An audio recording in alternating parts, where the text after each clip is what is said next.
Masulit. Akala nyo kayo lang magsa-super chef. Nihayag ni FIVOX Director Renato Solidum na maaari nang bumalik sa tahanan ang mga residenteng apektado ng lindol kapag natapos na ang assessment ng mga otoridad. Samantala, upang mas matulungan ang ating mga kabataan sa kanilang pag-aaral. Samantala, muling pinabulaanan ni Senadora Nancy Binay na siya ang namamahala sa pamimigay ng birthday cakes bilang alternatibo sa patuloy na pagbigat ng trapiko.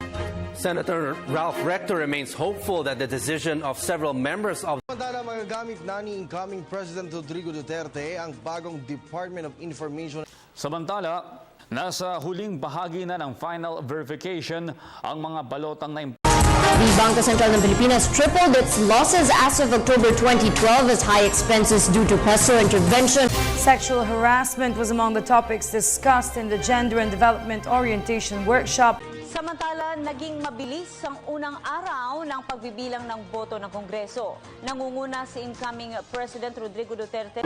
Almighty God, our Father, bless this wonderful nation. Protect us from physical and spiritual war, from fear and confusion, from separation and division. Be present to our leaders. Give them wisdom and courage, affection and compassion, as they ponder decisions affecting peace of its people.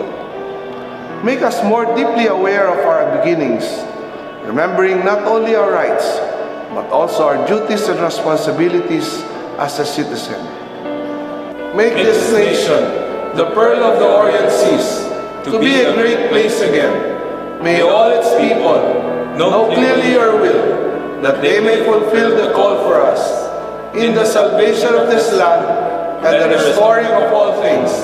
In the name of your Son, Jesus Christ, our Lord and Savior. Amen. Kung nasa ng balita, ikaw at ang Liga ng Katotohanan, magkasama sa pagbabalitang walang kinikilingan. Walang pinoprotektahan, walang kasinungalingan, serbisyong totoo po lamang. Ako po si Vicky Morales. Ako naman, Arnold Glavio. Hanggang sa Lunes, sama-sama tayong magiging saksi.